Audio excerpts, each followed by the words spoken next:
Hi, welcome back to Live Genuinely. I am so excited to be here with you today and to have a very special guest on our show today. We are going to be speaking with my eldest daughter, Sienna, who happens to be one of my very favorite people in the world. I am slightly biased.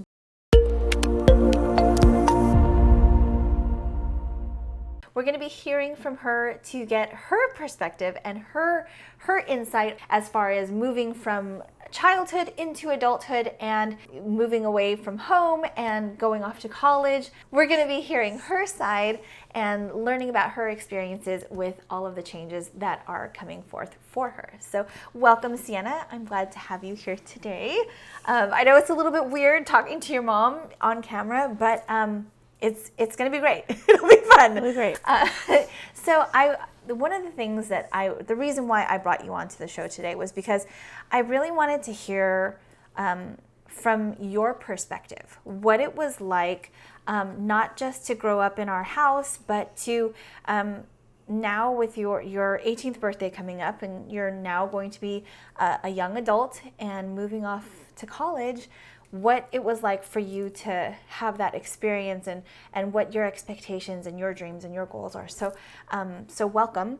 How about we start by telling our viewers a little bit about what it was like for you from your experience growing up in our household. Well, I grew up with a little brother and a little sister. You were there. And I also had 2 dogs.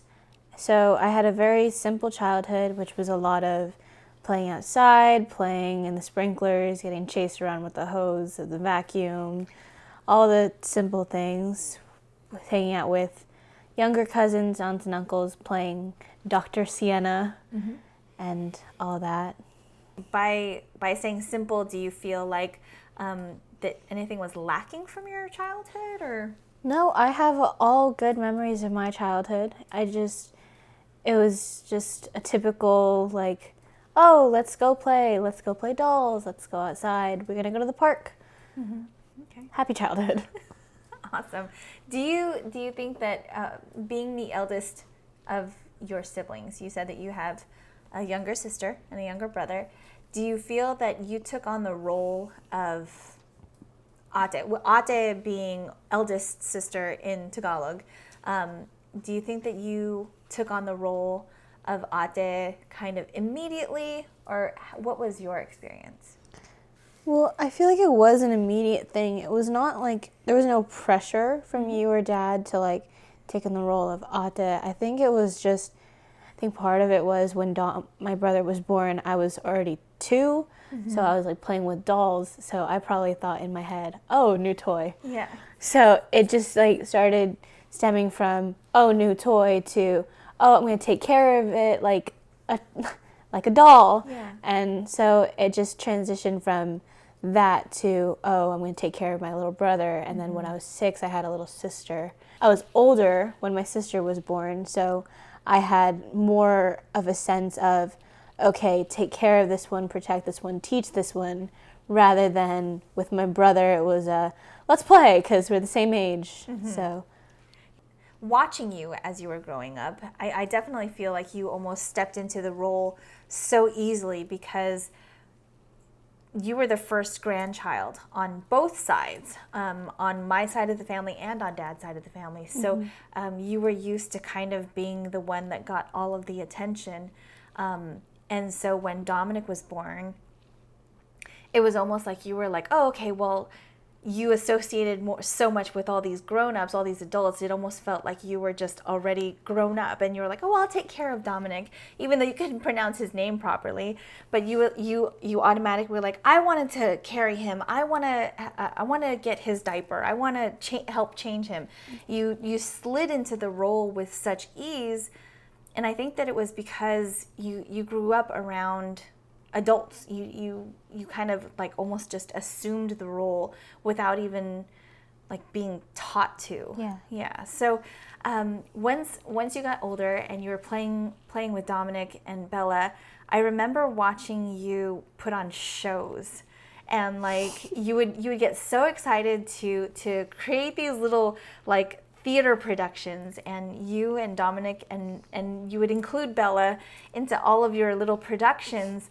It was a way to see the three of you guys interacting, but I also saw you almost like leading them, guiding them, and like telling them what you wanted them to do. So it was really interesting to see you in that capacity. Do you think that that helped, like, as far as like even now? Well, I don't really know if it was anything to help. I think back then, I think it was just let's have fun. It's just dumb kid stuff. I feel like it almost led you into a kind of a leadership role, you know, where you got used to having people listen to you, or not used to it, but you knew how to easily instruct people in such a way that they felt comfortable following your direction. Well, I guess that makes sense because in our family, I was the first grandchild like in existence, so it was very, and I don't know, it felt normal to me to have everybody like, listen to what Atta's doing, do what she says. Mm-hmm. She's fun. I don't know. What about traditions and customs or celebrations that we would have at home? Do you have any fond memories of any of them? It wasn't even just like with the five of us.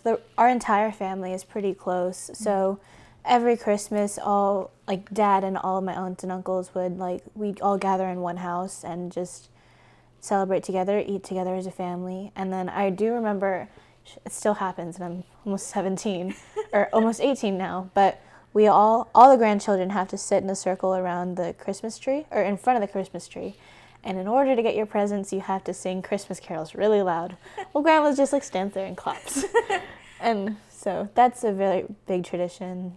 I don't know, like, it's not even tradition, but just custom normalcy. Just everybody sitting around the table talking about their day, how things have been going in life, whether it's just the five of us or the entire family catching up. So yeah. Well, it's a lot about breeding familial connections, right? And I think that that's one of the most beautiful aspects of our culture is it's never just us. I mean, yes, there is the five of us, but our grandparents play such a large role in our lives, our aunts and uncles, but the extended family is part of our village. And so we can turn to them if we ever need anything, if we need help watching the kids, or if we need help watching the dogs, if we needed, even if it was just to have a simple celebration on the weekends, it was always like, let's invite the family and celebrate together, because that sense of unity is definitely something that your dad and I wanted to give to you guys, because it's also part of how we grew up. The importance of that familial bond, of being able to know that you don't have to face anything alone. That if even as simple as our family dinners, yeah. So like, what would you say about our family dinners? Why do you think that we have family dinner every night? Well, personally, I think our family dinners are very funny because the dynamic between me and my siblings, we're all like best friends. So whenever one person had like a bad day, it's always fun to just talk about it, let it all out while everyone is like, oh yeah, that sucks, and just like joking about it. Creates a strong bond between siblings and parents, and just the sense of family, just being all together. I love that you and your brother and sister have such a strong bond. A lot of times, like growing up, it's easy to just be like, oh yeah, that's my brother, or yeah, that's my sister, but you guys actually have sibling days. I love that you guys do that, and it's really cute, especially now that you're driving, and you can take your brother and sister out, and it's just the three of you guys. But one of my favorite things about you is that Dad and I know that you guys will be okay if we're not around, because you guys always stick up for each other. Like, you guys can fight like cats and dogs, but if somebody messes with your sister or your brother or with you, like the other two like instantly rush to your aid, even if it's you're getting in trouble by mom or dad. They're like, oh, your siblings will come up and be like, oh, well, it was actually my fault, or they'll try to find ways to take the pressure off of you. So I love that you guys have that like bond together. We weren't always so fun. I don't know, when Dominic and I were like littler, I remember my brother and I would fight all the time over like such dumb stuff, but that was just how it was. Me and my sister always had like a very wholesome, close bond, never fight, so that wasn't much of the issue. But I think recently, especially with COVID, since we were like forced to like stay in the same house, that's when the three of us really became like friends. And Dom and I have become like best friends now. So now we do everything together. What are some of the things that you enjoy? Like, well, I really enjoy like if we're all in separate rooms, if one of us gets bored, they'll go into one's room, get the other one, and go into the third person's room, and just say, okay, we're gonna go out. And like, you never know where it's gonna go. With us, usually it's been like the Asian market for some reason. It's strange, but that's just how it works. We'll go out on little trips, just like down the hill, just like that. Or, actually, I don't know if I should be telling you this. Anyway, during my second period, I'm an attendance office TA, so I run call slips around the school. So whenever I get a bunch of, like a big stack of call slips, I text my brother, hey, you wanna like run call slips with me? And we'll just walk around campus together. Oh, that's fun. What about any lessons? Would you say that you have any lessons that you really hold dear as far as growing up in our house? What are some of the things that you've learned? The most important one would definitely be how to cook rice. Okay.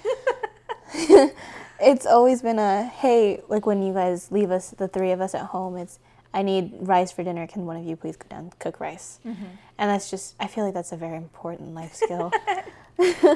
But other than that, learning like emotional cues from other people, like learning when, like what situations would make somebody angry, what about their body language tells you that they're angry, how you should be talking to that person when this and this happens. That was a big life lesson that we've learned. Meaning, like, can you give me an example? Like, Dad really loves the Lakers, right? So if the Lakers Loves is like an understatement. yeah, like if he could be on the team, he'd be captain. But if say the Lakers lose and it's like a bad loss, we know to not. It's either, it can go one of two ways. You stay upstairs and say nothing, or you go downstairs, put your phones away, and you just sit in silence and just grieve. And grieve. Okay, I like it. But learning to be able to have emotional intelligence, let's call it that. That's beautiful. Awesome. Well, we're gonna take a really quick break, but when we come back, we're gonna be talking about Sienna's experiences moving from her childhood and now coming into her young adulthood, and we'll discuss a little bit about that, the effect that COVID had on young teens, and we'll learn a little bit more about her story. So we'll see you in a second.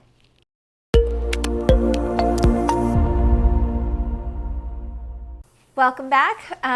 We have our guest Sienna, my eldest daughter, here today.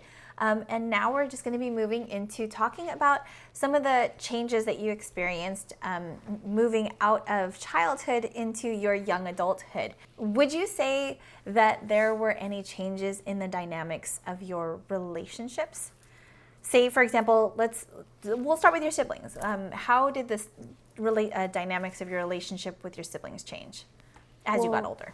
As I got older, when I was little, my relationship with my siblings was solely based off of, oh, Bella's little, I should go play dolls with her.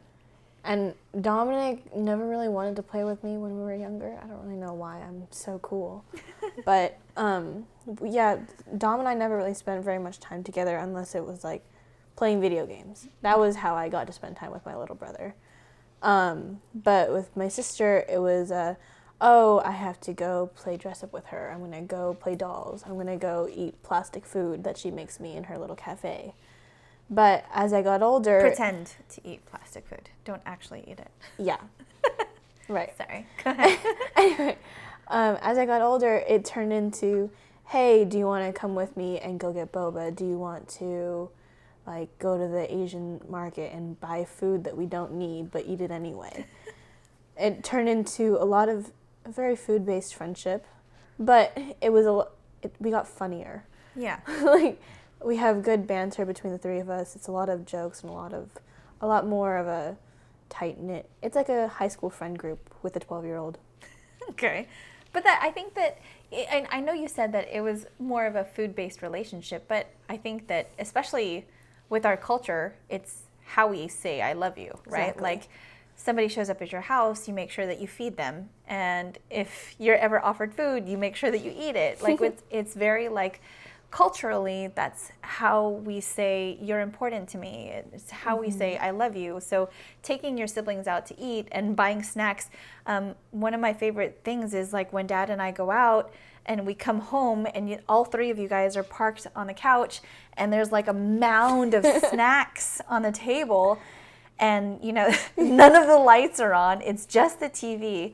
And Dad and I are like, have you guys been sitting here since we left? And you're like, yeah. So, but it's because they have like all their supplies or all their food supplies are in front of them, and they're just enjoying, you guys are just enjoying your shows and maybe not necessarily talking to each other, but spending time together. And so that I guess the union of time with food is how you tell each other that you appreciate. That's like our favorite pastime. Like, oh, Mom and Dad aren't home. Perfect. Let's go get everything we can find at the Asian market, put it all on the table, turn off the lights, watch our show, and bring the dogs. And just sit there for hours. That's fun. What would you say would be the biggest change or effect that you getting older had on your relationship with me? Well, growing up, I had a lot of problems controlling my tone and like talking back. I was not very aware of that.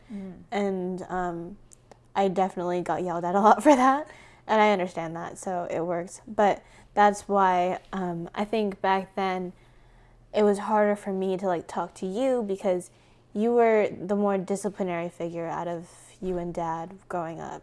So yeah, and now I think our relationship, you and I are, it's kind of like we're friends more, like so, because there's a lot of joking around, especially since I get out of school early every day, going on random lunch dates or just eating here. It's a lot more of a friendly relationship. Well, I know that when you guys were younger, and I know I used to say it to you a lot, I'm not here to be your friend. Here to be your mom. Exactly. I'm not here to be your friend, I'm here to be your mom. And not that I never wanted to not be your friend, but it was, I knew that my initial job, my initial responsibility was to parent you. And so sometimes that made me the bad guy, because I couldn't always give you what you wanted, or I couldn't always allow you to do some of the things that you would want to do, because there needed to be some boundaries. There needed to be certain things that I protected you from that maybe you didn't understand at the time. And so, but I noticed, like you, that there was definitely a shift in our relationship. And to be honest, it was because I became more aware of it. I started to notice that our relationship, you and I, were not functioning the way that I initially wanted it to. The way I saw our relationship was very like, you would get in the car after I pick you up from school. How was your day? Fine. You know, do you have a lot of homework? No. And it was very like short and monotonous. Our relationship was, and there wasn't very much communication. I definitely noticed that our relationship wasn't what I had hoped it was going to be. There was a time when you were in junior high and you were going through regular junior high drama, and I didn't want to force my way into the conversation or force you to have to talk to me. I could just tell that, you know, every time I tried to bring it up, you would shut me out, and so I, you know, trying to recognize your personal space, I stepped away. And I remember looking into malas and tying things with intention and working with some of my clients. So I started tying a mala with the intention of communication. And I remember sitting at my desk and working, tying a mala, and you walked in and you were like, hey, Mom, what are you doing? And I was like, oh, I'm just tying a mala. And then, half basically expecting you to basically say, cool, like you did, and then turn around and walk right back out the door. But instead, you flopped onto my bed and like you just, and I was like, oh my gosh, she didn't leave. She's still here. And so I remember thinking, okay, just keep tying. And then you asked me like, oh, okay, so what does a mala do? And you started asking me questions about it. And I remember like in my head, like trying to be cool and answer the questions and just keep tying. But my intention was communication and knowing that we had to be in this state of trust, of you actually trusting me enough to be vulnerable, to be able to be open with me. And then you started telling me about your day and volunteering information. I realized that it was actually my fault. It was my responsibility for if I wanted our relationship to change, it was my responsibility to change the way I was approaching it, to change the way that I was interacting with you. And I realized that the intentions that I may have had before of, I'm not here to be your friend, I'm here to be your mom, while yes, that is true, there's more to that. There's more of being able to be both. I can be your friend and be your mom, and how I wanted, the intentions that I wanted, the dynamics of our relationship and how I wanted it to function. So from that day forward, I know that you were more open to talking to me because I changed, and I accepted responsibility for that. And I don't know if you noticed, but I definitely changed the way that I parented you. And I knew that I had to treat you as a human being, not just as my daughter that I had to raise or that I was responsible for. It was no longer a duty that I had or an obligation that I had to raise you. It now became this privilege. It was the privilege that I had to be your mom. With our interactions now obviously having changed and us being able to communicate easier, to communicate more openly, would you say that helped in dealing with your anxiety, I guess I should say, about applying to college and getting ready to move off on your own? I mean, I guess, but I was still very stressed out about the situation. I had I think it was that there were a lot more options open to me, and just like different ways to approach each option rather than like how, okay, you have this to do and you do it this way. I think having more to choose definitely put a lot of stress on me, and I got very overwhelmed very fast. And I didn't even want to think about college until I like absolutely had to. And when I absolutely had to, I like wanted to shut down and just, it was terrible. But having you there to just like talk me through it and like go one step at a time and just like really focus in and just sit down and just stare at the screen. So that to figure out how to apply to this, what are the requirements, and how I get to those requirements. Would you say that the anxiety that, or the worry that you had, the fear that you had in dealing with your college applications, do you think that came from trying to figure everything out, or do you think that what was it specifically that was troubling you? A lot of it was pressure from like, okay, so I have to make a decision now because this is what I'm going to do for the rest of my life. And then that pressure of just like, I have to make the right choice because I don't want to hate my life when I grow up. And then there was also the pressure of like, oh, what would my parents want me to do? What would make them the happiest? What would make them the proudest? How do I stay away from like disappointing them? How do I keep myself happy and not let myself down? It was just a lot of like, how do I do this? How do I do this? What do I need to stay away from? That like pressure, all just in choosing a major. Just that. Mm-hmm. And originally I went from wanting to be a marine biology major to thinking about going into psychology to thinking about nursing and then back to psychology. Mm-hmm. It was just a lot of options. What would you say are your biggest concerns about leaving home? My biggest concern is navigating a new place on my own. Mm-hmm. Like, I need to figure out where the nearest hospital is, nearest grocery store, where the good food spots are, where the affordable food spots are, and mainly how to cook on my own. Mm-hmm. I can melt cheese. I can melt cheese on bread, a tortilla, or some noodles. That's about it. I know eventually I'll get there, but it's not going to taste as good as it does at home. And that's what I'm scared of. I don't want to cook food and be like, oh, it's food. Doesn't taste good. Why would you say that here? Do you consider yourself spoiled, or why? So spoiled. Because not only can you cook, but Dad can cook. So it's just like, you're never disappointed with a meal. Everything always tastes good. Even when like you put something out on the table and you taste it, like you and Dad, you put something out on the table, you taste it, you're like, oh, it's not good. You look to your left or your right and you see me, Dom, and Bella just scarfing it down. Because it's like the best thing in the world. You're like, oh, I cooked this too much. I didn't cook this enough. You're like, no, it's fine. That I'm scared of because I feel like it's not going to be as enjoyable. Especially when you make vegetable lumpia. That's my favorite. Well, what about, would you say, what about concerns about, leaving behind the familiarity of your friends or your siblings?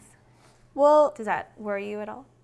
My friends, some of them I'm not exactly too worried about just because my friends and I have known each other since we were 5 and 6. Mm-hmm. And we don't hang out very often anymore because we don't go to the same middle school anymore and we go to separate high schools, so we don't see each other as often. But we do make it a point to hang out at the very least once a year.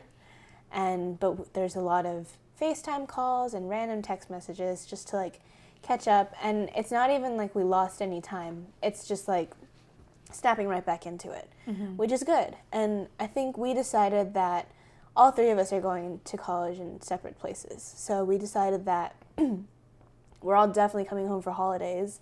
So we're definitely going to have to hang out when we come back. During those breaks. So I'm not too worried about that one.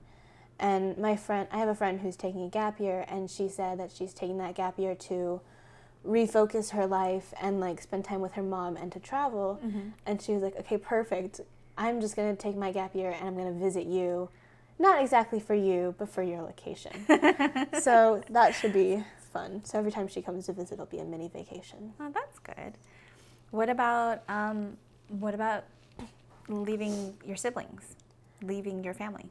Personally, I'm going to be very bored because right now my brother and my sister are my main source of entertainment. They're quite funny. Mm-hmm. But for them, I'm mostly concerned about my little sister just because she and I have been attached at the hip since she was born. And my brother, I'm not too concerned about him because he's always been good on his own.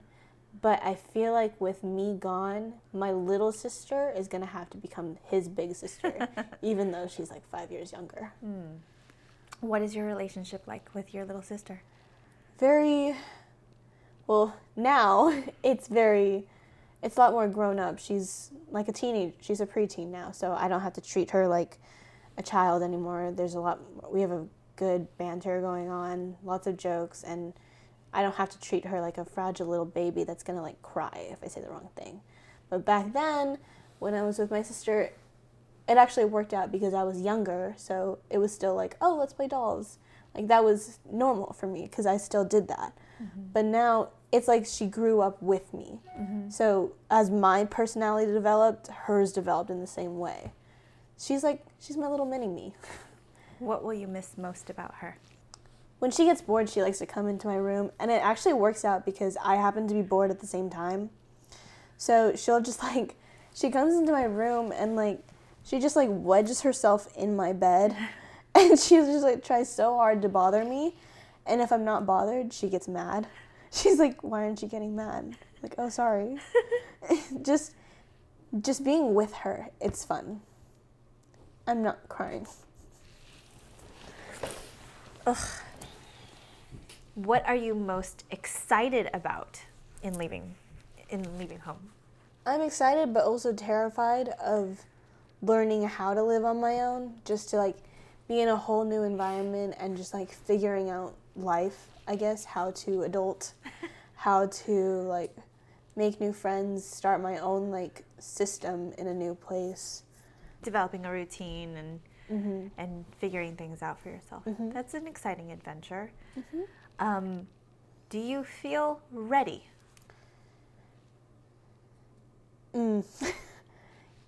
Physically, I think I am prepared to be on my own, because chores, everything, I feel like I was raised well in like social skills and like how to take care of myself at home, but like just the thought of being on my own is kind of scary, but I think I'm ready. Yeah. It's just a thing of get there when you get there. One of the things when we last went to go visit your school and we were at the airport, and I remember telling you, okay, like you have to remember how to navigate the airport and travel on your own so that when you come back home, you'll know how to do it. And I just remember looking at you like, and you were kind of like... Panic. Panic is a good word, but and you would say like, well, no, Dad's just gonna have to come pick me up and I'll follow him through the airport. Yeah, how am I supposed to go through the airport without sprinting after Dad as he walks? Yeah, he does move rather quickly. But we're going to take another quick break, and when we come back, we're going to switch the tables a little bit, and we're going to actually have Sienna ask me some of the questions that she's always wanted to know. So we will be back after a short break.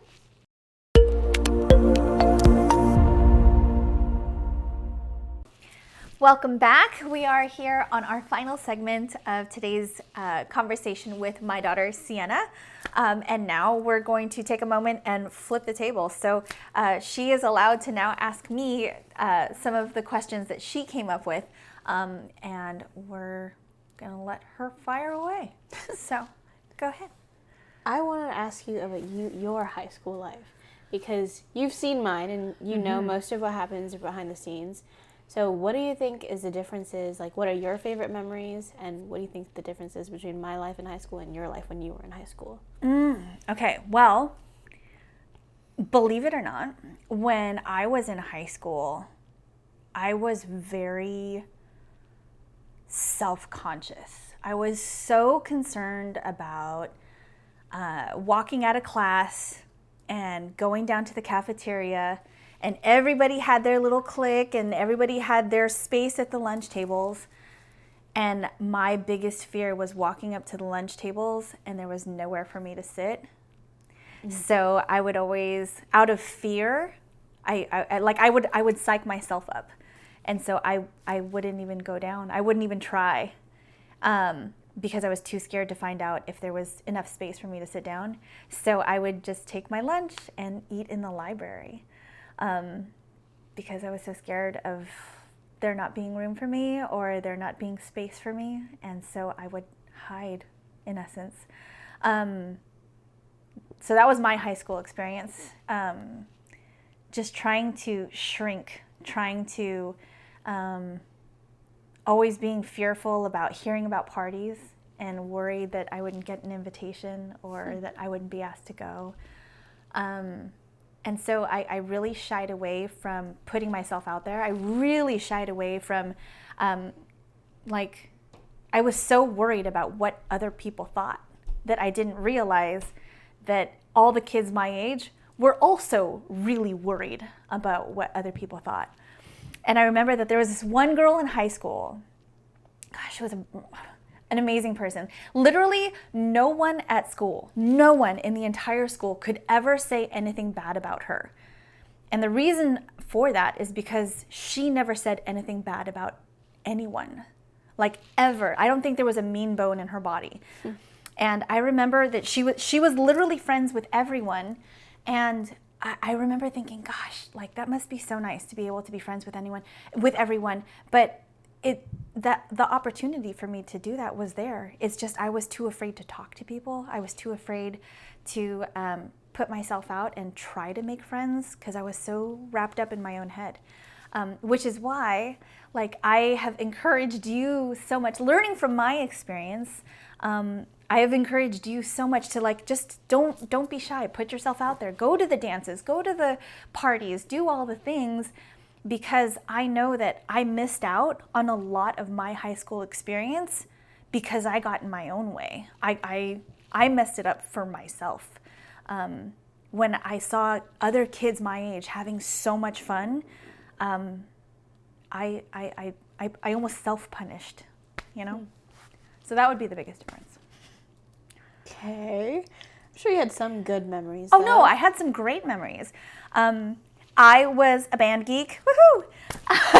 I was in the color guard, and so I had a lot of fun at band camp. No, but like I did. I had great friends that were in the color guard with me, that were in band with me, and that was like fun, you know, being able to just be a teenager and do dumb things and make stupid jokes and pretend that we were on photo shoots while we were at camp, and fix each other's hair and do all the silly things that we would do back then. So, what about college? What's your favorite college memory? Favorite college memory would probably be, as odd as it seems, competing in the Caba talent show. I remember it was my first year dancing for Caba Modern, my only year actually dancing for Caba Modern, and I got asked by 2 of the senior members to be in a group with them to perform at the talent show. And I remember like rehearsing for it, and it was so much fun, like choreographing and getting ready for the show, picking out our outfits. And then the night of the show, I remember bombing so bad because I got so nervous that I forgot all of the choreography, and I ended up like feeling like I messed up the entire show because like halfway through I was kind of just like floundering on stage trying to figure out what I should be doing and trying to pick up the routine as we were going through. But at the end, like I remember actually crying because I was so mad at myself for letting down my fellow dancers, my fellow performers. And they came up to me and they were like, Jen, don't even sweat it. Like, this is supposed to be fun.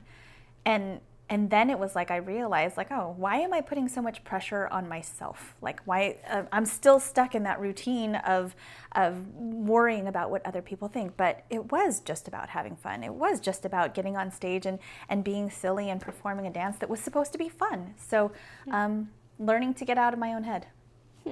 Yeah. Okay, out of college, what did you learn from being a mom? Whether that be from with a mom to me, then a mom to Dom, and a mom to Bella.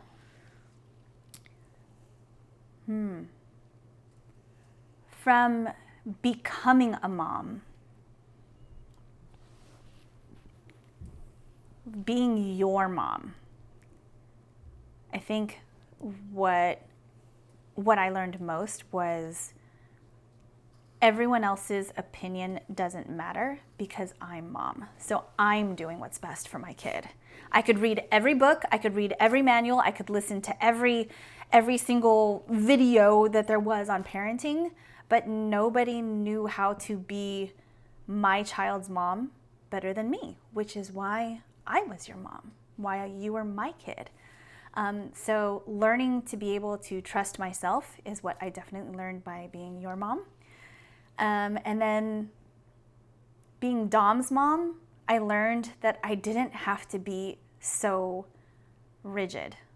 Because with you, I was like, okay, there's sleep schedules and there's hand sanitizer. And if you had a cough within the last 14 days, don't come near my child. I was so strict in thinking that I needed to protect you And I realized when you have a baby on your hip and you've got another one on the way, and we at that time we had the 2 dogs, and I'm trying to juggle all of it. Then it became like, okay, we don't need to worry so much about sleep schedules and eating schedules, and like, let's enjoy being a parent. Let's enjoy our kids and like laughing with them, and who cares if the dishes aren't done yet, and we don't have to clean the house right now. So learning to relax actually came with Dom. And being Bella's mom, Fried chicken and donuts. fried chicken and donuts solve everything. Yeah, pretty much. Being Bella's mom, I learned that the importance of just being present, because there's going to be zipping here, zipping there. There's going to be days where you have activities and Dom has activities. And what about, making sure that Bella gets something to eat? It's not about that. It's not about scheduling and fitting in all the things and trying to do everything at once. It was, let's just enjoy it. Let's be present. Let's enjoy the laughs. Let's enjoy, the times where you fall down and you still reach for me. Let's enjoy those precious moments of just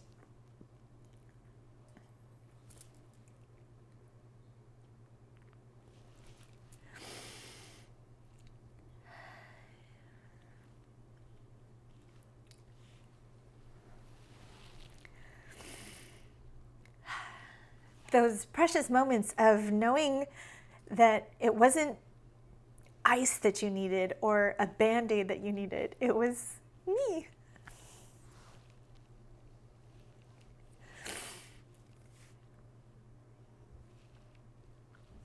And being able to treasure those times of being the obnoxious mom in the theater who was cheering for your kids during your recorder performance for the school, or being able to go to reading day and having you guys read me a story, or, disregarding instructions and cheering for you loudly at your eighth grade graduation. All of those times of being able to just enjoy it, just to be able to be present. Nice. I feel like I know part of this one. What was your biggest wish for me as a child, and why? Like, for me growing up, what did you want me to be? Biggest wish for you as a child? Well, I wished that, especially because Dad and I love dancing so much, I wanted you to have that same love, and and to be a dancer. But if I could have wished that in you, I mean, you still love dancing, and even though you don't perform, or you're not on like a dance team, or you're not like a trained dancer, you still come to like weddings and to parties, and you'll still get out on the dance floor with me, so that's fine. But yeah, I think that growing up, I always wished that you would have been a dancer. Okay. What was the hardest thing about me that you had to adjust to? Ooh. Hardest thing about you that I had to adjust to. I know you would say that you had attitude. You would say told me that. Yeah, like adjusting to your attitude, but I think the hardest thing for me to adjust to was getting out of the way. In that, I knew that I now know that you need to trust yourself, and that one day you won't need me, and that, like, in the very near future, you're going to be off on your own, and that you're going to have to be able to trust yourself and make your own decisions. So I had to adjust to the fact that you're going to decide for yourself. You're going to make your own choices, and I may not agree with all of them, any of them, or some of them, and I'm going to have to be okay with that and love you exactly as you are. Okay. What about me are you going to miss most when I go to college? I'm going to miss when you would come home and it would just be the two of us for lunch. And we could do something simple like, I don't know, Kraft mac and cheese, or we could come home and you'd ask me to make you a cheese tray. I'm gonna miss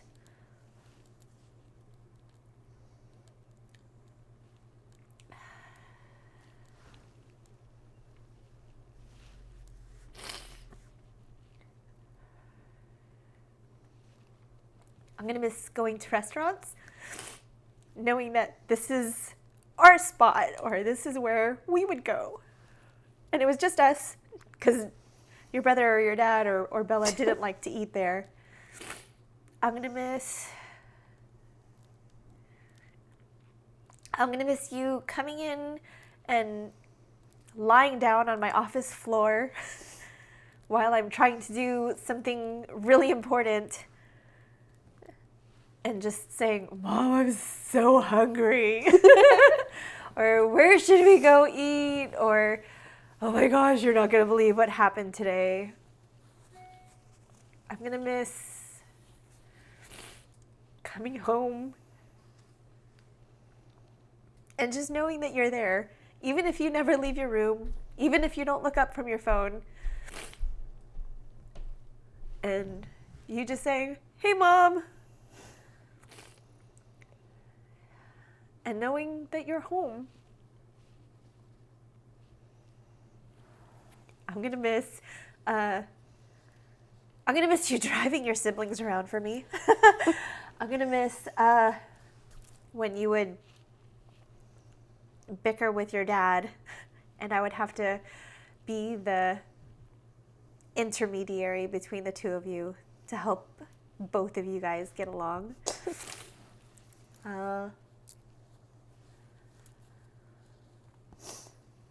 I'm gonna miss laughing with you the most, I think, because we have so many like inside jokes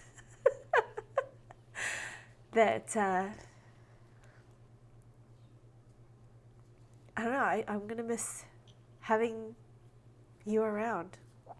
What about personality-wise? You know my personality now. So what was your personality like when you were my age? When I was your age, I would actually say very similar, in that I was defiant, that I knew that my parents would tell me one thing, but I felt like I had to go out and make my own mistakes. Silly me, but I had to do it myself. I had to learn my own way, and I always had to do what my parents were telling me not to do. Just out of spite. But like you, I was very headstrong, very, very much into doing things my own way, and figuring things out on my own. But like you, very caring of other people, and I see it especially when we're at dinner or we're at parties or we're anywhere where other people are around and there's food. And I always see you serving other people or you not eating your favorite food because you want other people to enjoy it. And you saying, "Oh, Mom, you didn't get to have any of this." And you would put it on my plate knowing that that was your favorite and you wanted to eat it. You really enjoy seeing other people happy. And I think I was very similar when I was a kid. Okay. Growing up, what's one thing that you wish you had chosen differently for me? Honestly, one thing that I wish that I had done differently would be to not let you quit as easy. When you were really small and you wanted to be an ice skater and then you couldn't figure out how to skate backwards, and then backwards crossovers and you couldn't figure it out and you were like, "I just don't like it anymore." And because at that time I had Bella and Dominic, and I was, trying to juggle 3 kids all at the same time. I was like, oh, cool, if you don't want to do ice skating, I'll just let you quit, because then that means that I don't have to take you to ice skating anymore when I have like 7 other activities to take all of you guys to.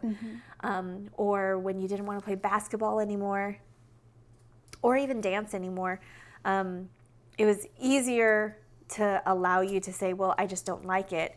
But had I at least made you do it like one more season or one more year, then it would have showed you that being committed and pushing through it is worth it sometimes. But you learned that you ended up learning it on your own, especially with volleyball.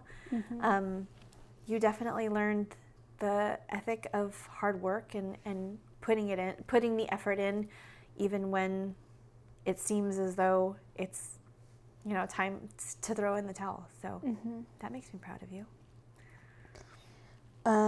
What's the biggest lesson that you would want me to learn? The biggest thing that I want you to know is that your happiness is the most important thing. And that's what you should focus on, is what makes you happy. Not trying to put other people's happiness first, because it's great to be able to make other people happy as long as you already have happiness to share. But if you're unhappy and you're trying to pour into somebody else to make them happy, there's nothing left for you.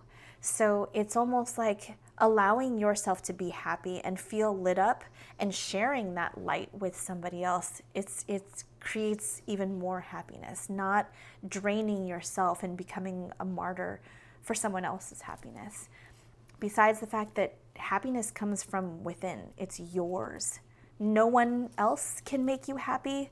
They can only add to your happiness, but you have to be happy first. Okay. What's your biggest piece of advice for me next year? Trust yourself. Trust yourself when you know that you can do something, do it. Go for it. Don't second guess yourself. Don't be scared of what other people might think. Don't be intimidated. Don't be afraid of anyone. Like, just know, as the saying goes, know who you are and know whose you are. Like, trust yourself. If you feel like it's time to go, then leave the situation. If you feel like you can stay and you're in it to win it, then go for it. If there is something that you want, go after it. But trust yourself and know that the only person who can make the best decision for you is you. Okay. Last question. Who's your favorite child? That is all we have time for today.